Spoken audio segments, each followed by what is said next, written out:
आज हम सब सारे विश्व में, खास तौर पे अपने भारत में, धर्म ग्लानि के सभी लक्षण जो बताए गए हैं उन्हें पुनः प्रकट हुआ देखते हैं।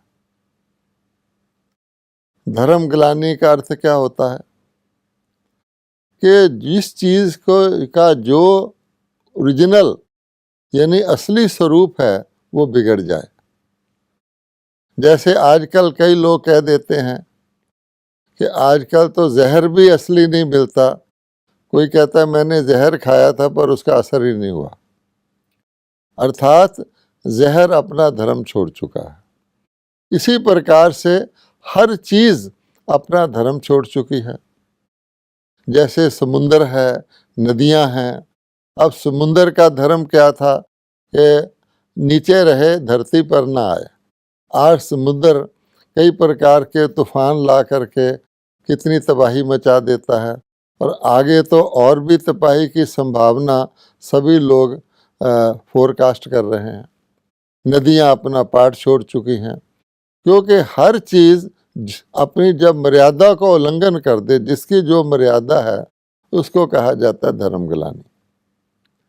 आप देखेंगे, आप मौसम बदल गए हैं, हर चीज़ बदल गई है, मनुष्य बदल गए हैं, तो कहा जाता है कि भाई चीज़ वही है लेकिन उसका सब कुछ बदल जाए, उसको कहा जाता है धर्म ग्लानि। जैसे किसी ने कहा है कि नज़रें तो वही हैं, नज़ारे बदल गए। अब नज़रें क्या देखना चाहती हैं? किश्ती तो वही है लेकिन किनारे बदल गए। हम तो वही हैं लेकिन हमारे बदल गए। तो हर चीज़ बदल जाती है। तो हम अन्य बातों को ना लेकर पहले जिसको हम धर्म कहते हैं, भारतवासियों का जो धर्म था, उसी की बात करते हैं। आज किसी भी भारतवासी से पूछो कि तुम्हारा धर्म क्या है, तो वो कहेगा जी तुम्हारे धर्म का नाम क्या है, तो वो कहेगा जी आदि सनातन धर्म। ज़्यादातर यही कहते हैं, आदि सनातन धर्म। ये धर्म का नाम तो नहीं हुआ, ये तो संज्ञा है। आदि मैंने शुरू का, सनातन मैंने सबसे पुराना। तो ये तो उसकी डिस्क्रिप्शन है कि शुरू से जो चला आ रहा था, जो सबसे पुराना है, वो हमारा धर्म है। और उस धर्म का नाम क्या है कोई भारतवासी नहीं बताता। फिर उनसे पूछा जाए कि भाई आपके धर्म का ग्रंथ कौन सा है। जैसे अन्य धर्मों को हम लें, मान लो इस्लाम धर्म को ले, तो हर एक कहेगा हमारा ग्रंथ कुरान शरीफ है। क्रिश्चियंस को कहें, वो कहेंगे हमारा धर्म शास्त्र बाइबल है। बुद्धिस्ट को कहें 3 मुख्य धर्म है, हमारा ग्रंथ धम्मपद है। हिंदुओं से पूछो, भारतवासियों से पूछो, तो कहेंगे जी हमारे तो अनेक धर्म ग्रंथ है, कितने नाम गिना देंगे, वेद, पुराण, उपनिषद, गीता, रामायण, भागवत, महाभारत इत्यादि इत्यादि। भाई वो तो ठीक है, लेकिन वो कौन सा ग्रंथ है जिसने तुम्हारा धर्म स्थापित किया, उसके वाक्य हैं? नहीं बता सकते। अगर पूछ लो आपका धर्म स्थापक कौन है, तो बिल्कुल ही कोई नहीं जानता। और फिर आदि सनातन कहते थे, अब हिंदू कहने लग गए हैं। अच्छा, हिंदू कहाँ से आ गया? क्या तुम्हारे आदि सनातन धर्म का नाम हिंदू है? आदि सनातन धर्म के जो चिन्ह हैं, आज वो धर्म तो नहीं रहा, लेकिन उसके जो वहाँ उस धर्म को पालन करने वाले के जो वहाँ थे, वो कौन आत्माएं थी? तो हम कहते हैं भारत देव भूमि है, यहाँ देवी देवता विचरण करते थे।